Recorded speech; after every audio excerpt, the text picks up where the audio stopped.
SLBC tunnel కూలి 8 మంది ప్రాణాలతో కొట్టుముట్టాడుతుంటే ఏ ప్రభుత్వానికైనా ప్రాధాన్యత ఏదుండాలి? టన్నెల్లో చిక్కుకున్నటువంటి వాళ్ళని బయటకు తీసుకురావడమే ప్రభుత్వానికి ఉన్నటువంటి మొదటి ప్రాధాన్యతగా ఉండాలి. కానీ ఇవాళ మన రాష్ట్రంలో జరుగుతున్నటువంటి దాన్ని మన సీఎం రేవంత్ రెడ్డి చేస్తున్న దాన్ని చూస్తే ఎవరైనా సరే చాలా దారుణమైనటువంటి పరిస్థితులు ఇవాళ కనిపిస్తున్నాయి. సీఎం రేవంత్ రెడ్డికి టన్నెల్లో చిక్కుకున్నటువంటి వాళ్ళ ప్రాణాల కంటే ఎక్కువగా ఎన్నికల ప్రచారంపైనే ఉన్నట్లుగా కనిపిస్తుంది. ఎందుకంటే 3 రోజులైంది సంఘటన జరిగి 8 మంది లోపల చిక్కుకున్నారు. అసలు వాళ్ళు బ్రతికున్నారా లేదా అనేటువంటిది కూడా తెలియనటువంటి పరిస్థితి. సాక్షాత్తు వాళ్ళ మంత్రులే టన్నెల్ లోపలికి పోయొచ్చినటువంటి మంత్రులే లోపల ఉన్నటువంటి వాళ్ళు ప్రాణాలతో ఉన్నారా లేదా అనేటువంటిది ఇప్పుడే క్లారిటీగా చెప్పలేము అనేటువంటిది చెప్తున్నారు. నిన్న ఉత్తమ్ కుమార్ రెడ్డి అదేవిధంగా జూపల్లి ఇద్దరు కూడా టన్నెల్ లోపలికి వెళ్ళడం జరిగింది రెస్క్యూ టీంతో సహా.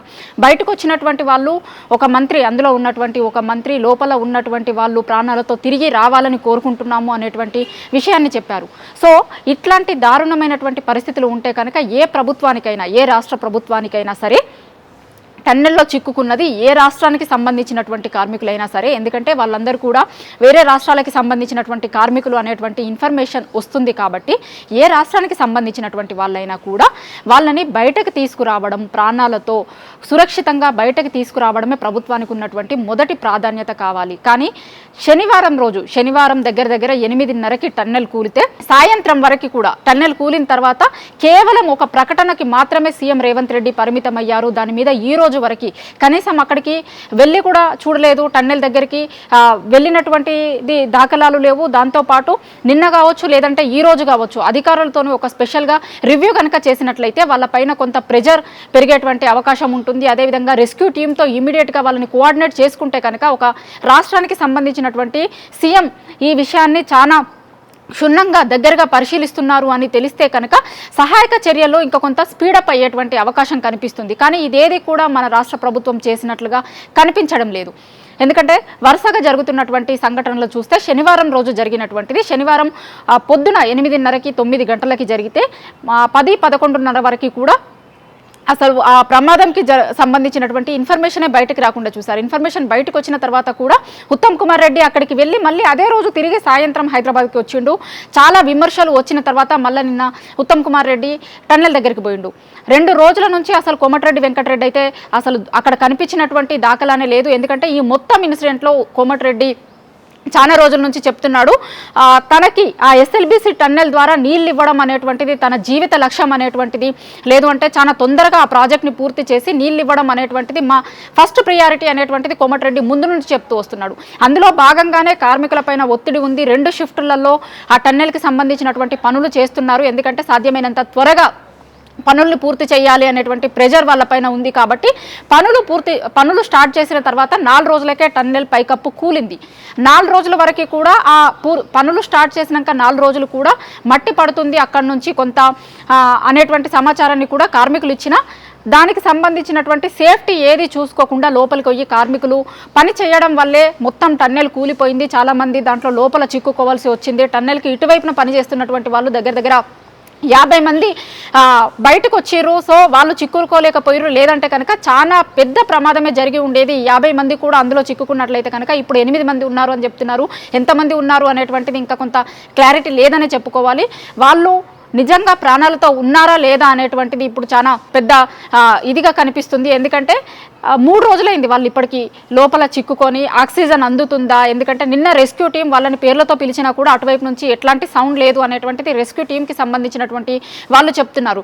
అక్కడ ఉన్నటువంటి మట్టిని కావచ్చు, బురదని క్లియర్ చేసేందుకే చాలా రోజులు పడుతుంది అనేటువంటి ఇన్ఫర్మేషన్ చెప్తున్నారు. రెస్క్యూ టీం ఎంత పని చేసినా కూడా లోపల వాళ్ళ నుంచి సరైనటువంటి ఆన్సర్ రావట్లేదు. చిక్కుకున్నటువంటి వాళ్ళని పేర్లు పెట్టి పిలిచినప్పుడు సో లోపల పరిస్థితులు ఏ విధంగా ఉన్నాయి అనేటువంటిది అంచనా వేయలేకపోతున్నాము అనేటువంటిది రెస్క్యూ టీం చెప్తుంది.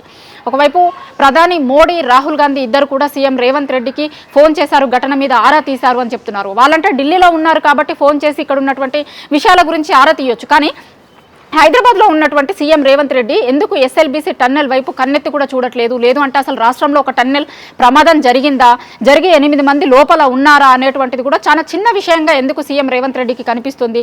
దానిపైన ఈ రోజు వరకు కూడా ఆయన వెళ్ళకపోగా మంత్రులు కూడా ఏదో మొక్కుబడిగా పోయామా వచ్చినామా అన్నలాగా మొన్న ఇన్సిడెంట్ జరిగినటువంటి రోజున ఉత్తమ్ కుమార్ రెడ్డి పోయి సాయంత్రానికి వచ్చారు. కోమటిరెడ్డి వెంకటరెడ్డి అయితే ఈ రోజు జిల్లాకి సంబంధించినటువంటి మంత్రే ఈ పనుల మీద స్పీడప్ చేయండి, ఇది చాలా తొందరగా పూర్తి కావాల్సినటువంటిది, 20 నెలల్లో పూర్తి చేసి నీళ్ళు ఇస్తాము అని చెప్పినటువంటి కోమటిరెడ్డి అసలు పత్తా లేకుండా పోయిండు. ఈ రోజు ప్రత్యక్షమైండు. 2 రోజుల నుంచి ఇన్సిడెంట్ జరిగి 3 రోజులు అయిన తర్వాత 3వ రోజు కోమటిరెడ్డి ప్రత్యక్షమైండు.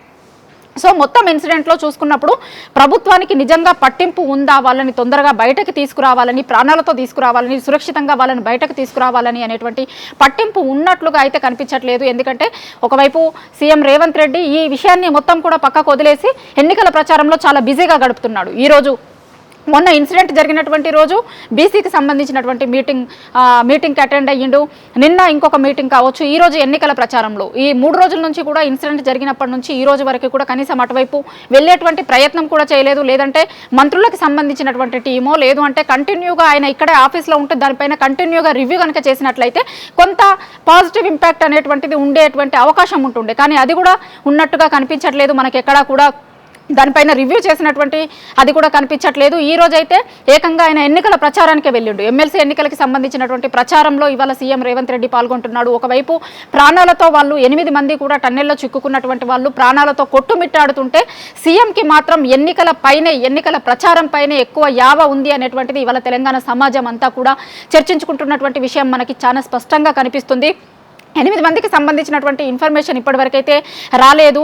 ఆక్సిజన్ లెవెల్స్ అనేటువంటివి తగ్గుతాయి, ఆక్సిజన్ అందించడం వాళ్ళకి కష్టంగా ఉంది, బురద అనేటువంటిది ఎక్కువ ఉండడం వల్ల మేము లోపలికి వెళ్ళలేకపోతున్నాము, ఎన్ని అడుగుల దూరంలో వాళ్ళు ఉన్నారు అనేటువంటిది క్లారిటీ లేదు, ఎక్కడ చిక్కుకున్నారు, ఎట్లాంటి పరిస్థితులు లోపల ఉన్నాయి అనేటువంటిది అంతు చిక్కడం లేదు అనేటువంటిది రెస్క్యూ టీం చెప్తుంది. వాళ్ళందరూ సురక్షితంగా బయటపడాలి అనేటువంటిదే మనందరం కూడా కోరుకుందాం. రాష్ట్ర ప్రభుత్వం స్పందించాల్సినటువంటి విధంగా ఈ విషయంలో స్పందించలేదు అనేటువంటి విషయం అయితే చాలా స్పష్టంగా అర్థమవుతుంది.